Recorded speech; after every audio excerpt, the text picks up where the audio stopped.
Some Camaro parts are expensive because people want them.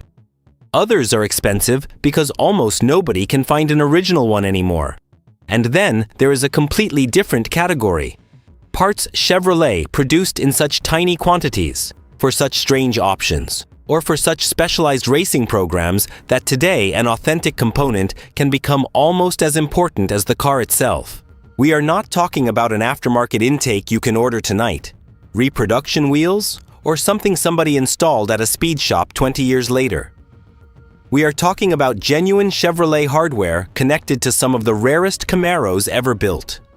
Pieces that ended up on Z28s, Copo cars, L89 big blocks, and one of the most outrageous factory Camaros Chevrolet ever allowed to escape onto American streets. And the crazy part is that one item on this list came from an option installed on fewer than 200 Camaros. Another belonged to an 87 car combination. And number one was attached to a car Chevrolet built only 69 times. So if you know Camaros, stay with me, because by the end, you may discover that the rarest part in an old Camaro is not necessarily the one you can see from 10 feet away. And before we get into number 8, leave a like if you enjoy digging into the details that separate a normal classic from a six-figure collector car. And if you own a first-generation Camaro, tell us what year, engine, and options it has. There are people watching this right now who may have something much stranger sitting in their garage than they realize.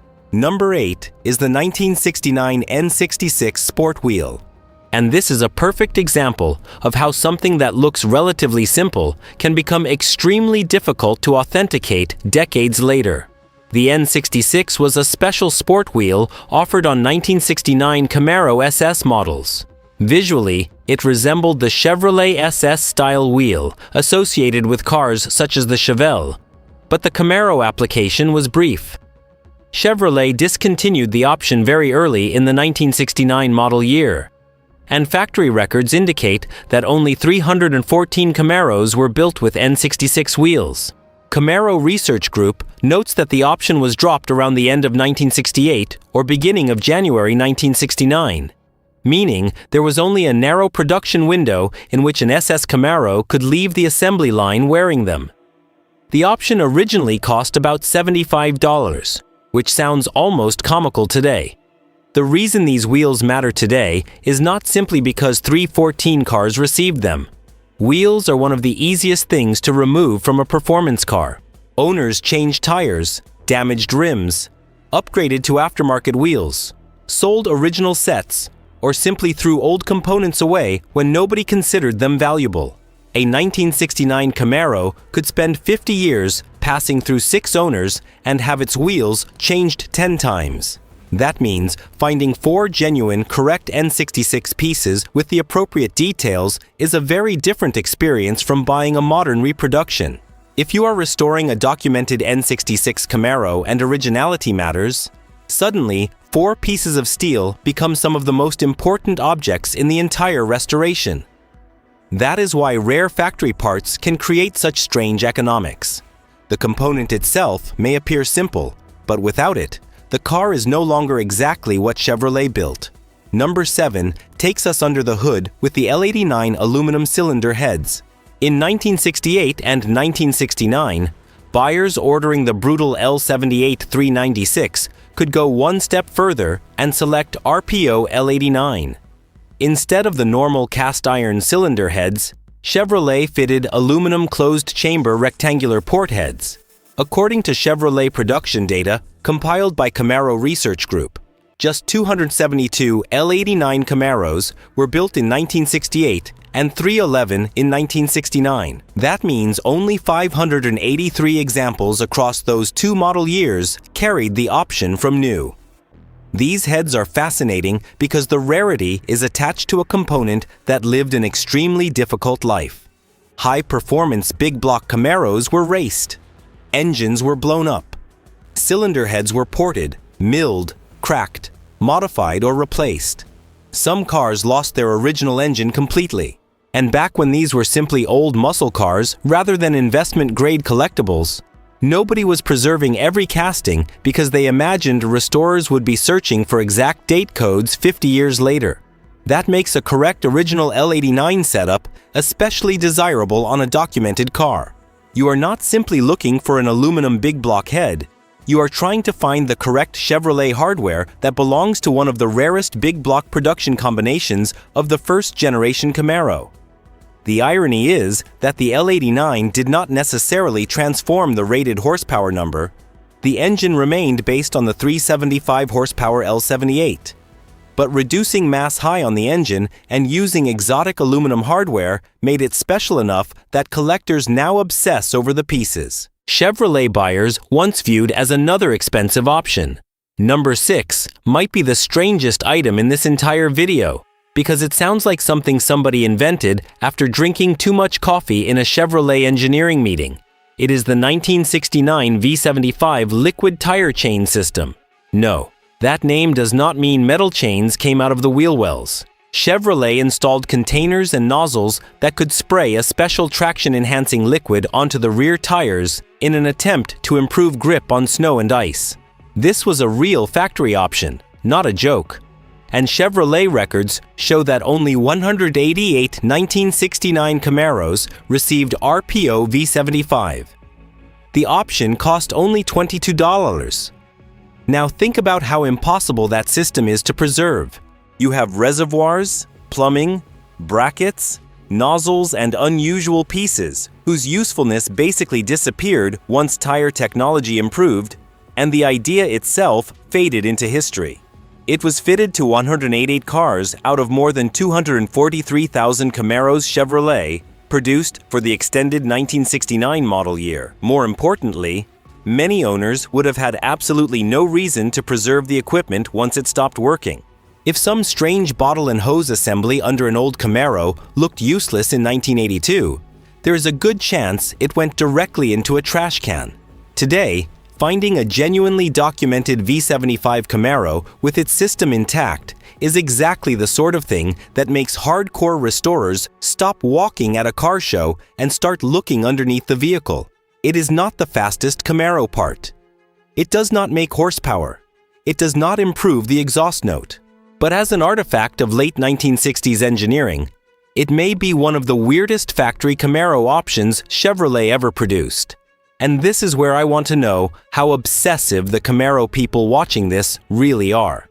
If you had a perfectly restored 1969 Camaro, but discovered it originally came with V75 and the system was missing, would you spend months hunting for every correct piece just to make the car factory accurate? Tell me in the comments, because that difference between close enough and absolutely correct is where restoration gets very expensive very quickly. Number 5 is not one component, but a tiny group of components that turned certain Copo Camaros into something even stranger. The Copo 9737 sports car conversion hardware, especially the 140mm speedometer. In 1968, Copo 9737 was connected to Yenko and included equipment such as a larger front stabilizer bar and the 140mm speedometer. For 1969, the package could be combined with Copo 9560 or 9561, the aluminum ZL1 427 or iron L72 427 cars. The 1969 package included the 140mm speedometer, a 13 to 16-inch front stabilizer bar, and E70R 15 tires on 15-inch rally wheels. Later cars could also receive a factory tachometer. Only a small number of non-Yenko dealers even knew how to access these combinations. And Camaro Research Group confirms that just 2 of the 69 ZL1 Camaros were built with Copo 9737. The speedometer is what makes this especially interesting as a collectible part. A normal 1969 Camaro did not simply receive a 140mm gauge because somebody ordered the biggest engine. CRG notes that regular 1969 Camaros used the standard 120mm speedometer, while the 140mm unit was associated with the special 9737 package. So if you find an authentic original 140mm speedometer, provenance matters enormously. Is it actually from a Copo application? Was it installed later? Is the car documented? Does the rest of the equipment agree with the story? This is where owning rare muscle cars becomes almost archaeological. One instrument in the dashboard can send a knowledgeable restorer searching through dealer paperwork, trim tags, axle codes, and decades-old Chevrolet records trying to determine what the car really was. Number 4 takes us back to the early Z28. And now we are getting into genuine racing hardware. The factory Z28 headers and cowl plenum induction equipment. When Chevrolet created the Z28 to compete in Trans Am racing, the 302 cubic inch small block was already a special engine.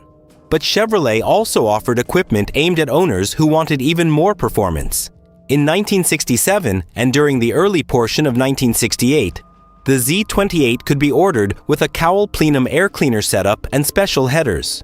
Instead of being neatly installed on the assembly line like an ordinary production component, some of this equipment was shipped in the trunk so the selling dealer could install it. Camaro Research Group says the options were discontinued during January 1968. Even more remarkably, Chevrolet records indicate that only 87 1968 Z28s were produced with both the plenum air intake and headers. 87. That is where this list starts becoming serious. Original Z28 headers were already uncommon because very few owners ordered them even on the original 602 1967 Z28s. Researchers note that aftermarket headers could be bought for less money, which reduced demand for Chevrolet's own setup. And now remember what happens to headers. They rust. They crack. They get dented. They are replaced. They disappear when somebody installs another exhaust system. The cowl plenum assembly has the same survival problem.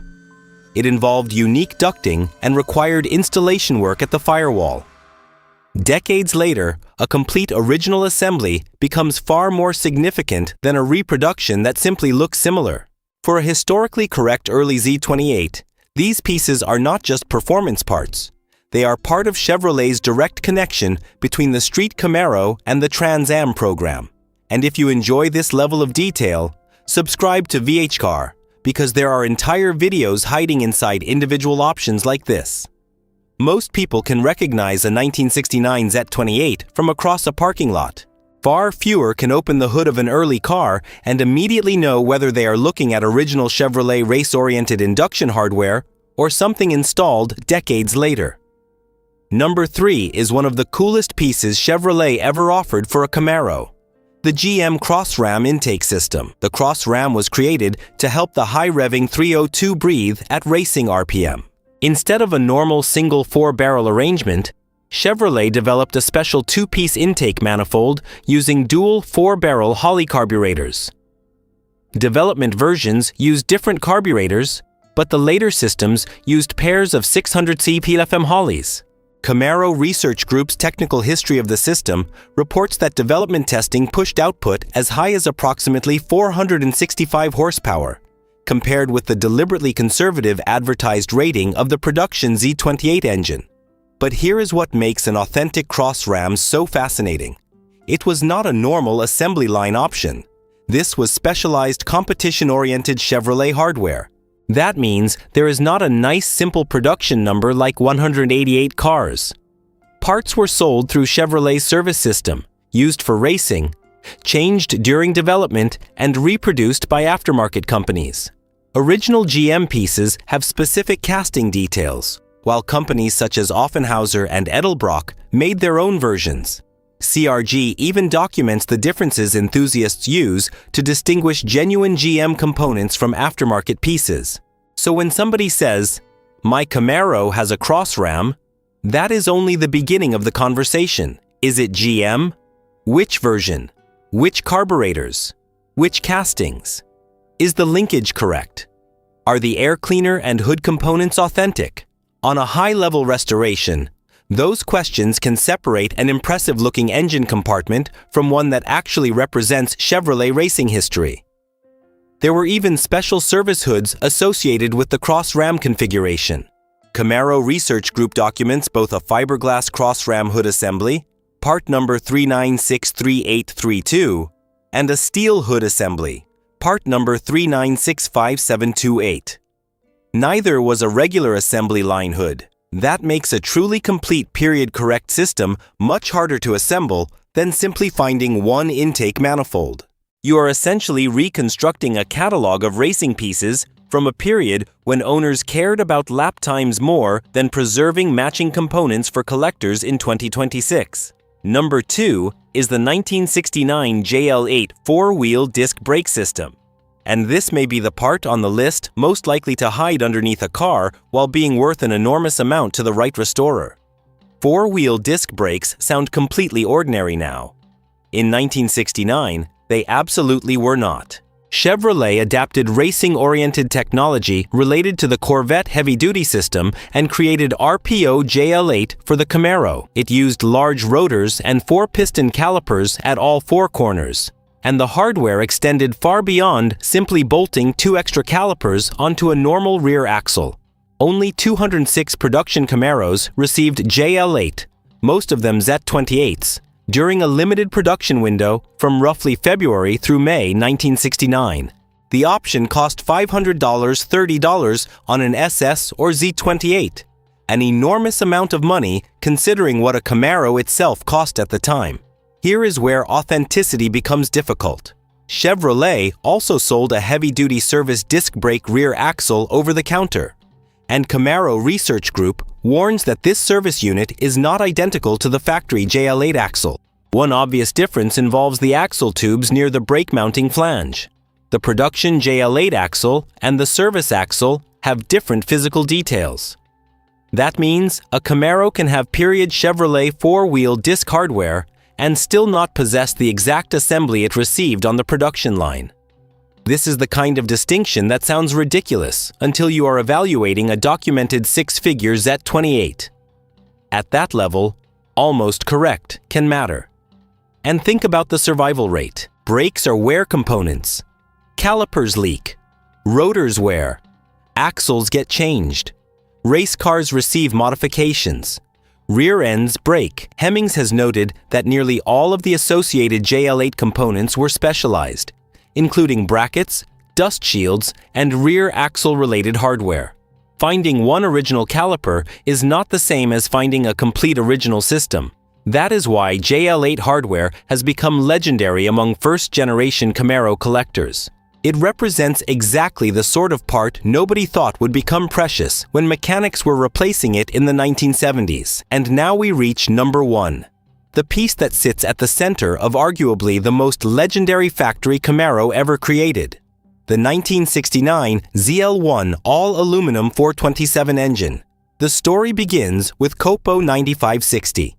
Chevrolet's normal corporate rules did not make it easy to simply order a 427 in a Camaro, so racers and performance-minded dealers used the central office production order system. Fred Gibb Chevrolet helped create the package, and the result was a Camaro fitted with an aluminum block 427, heavy-duty cooling, special rear axle hardware, cowl induction, and other performance components. Chevrolet originally expected 50 cars for Gibb, but additional dealers became involved and total production reached just 69 ZL1 Camaros.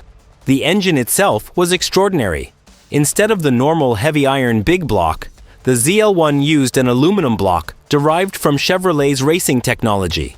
Period Chevrolet paperwork rated it conservatively around 430 horsepower, while Camaro Research Group cites factory dyno data showing considerably greater output in stock form.